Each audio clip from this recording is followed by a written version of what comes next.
Sarah Ferguson has quietly erased the last royal title she held. At Company's House, the Duchess of York has vanished, replaced simply by Sarah Margaret Ferguson.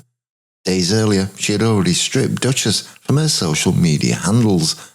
What began as a small change online now looks like the final act of separation from the royal brand. The timing is no accident. It follows King Charles's decision to wipe Prince Andrew's dukedom and honours from the royal family's official website. Once the Duke of York, he is now referred to only as Prince Andrew. Sources say the king, backed by Prince William, made it clear: give up the titles voluntarily or lose them by force.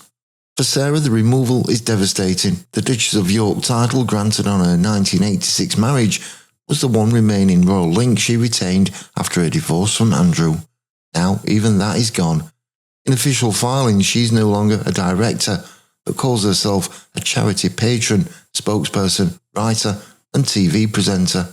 And yet she and Andrew still live together inside Royal Lodge, Windsor, the sprawling 30-bedroom mansion where Andrew has not paid rent for 22 years. The Crown Estate lease required only one peppercorn, if demanded, per year, a deal now under scrutiny by Parliament. Pressure is mounting. Critics are furious at the idea of a disgraced royal living rent-free on Crown property. Shadow Justice Secretary Robert Jenrick blasted, "The public are sick of him.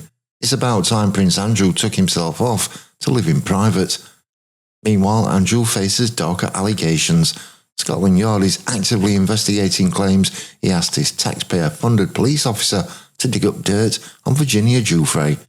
Her memoir, released this week, claims Andrew's team even tried to deploy internet trolls to discredit her before she could serve court papers.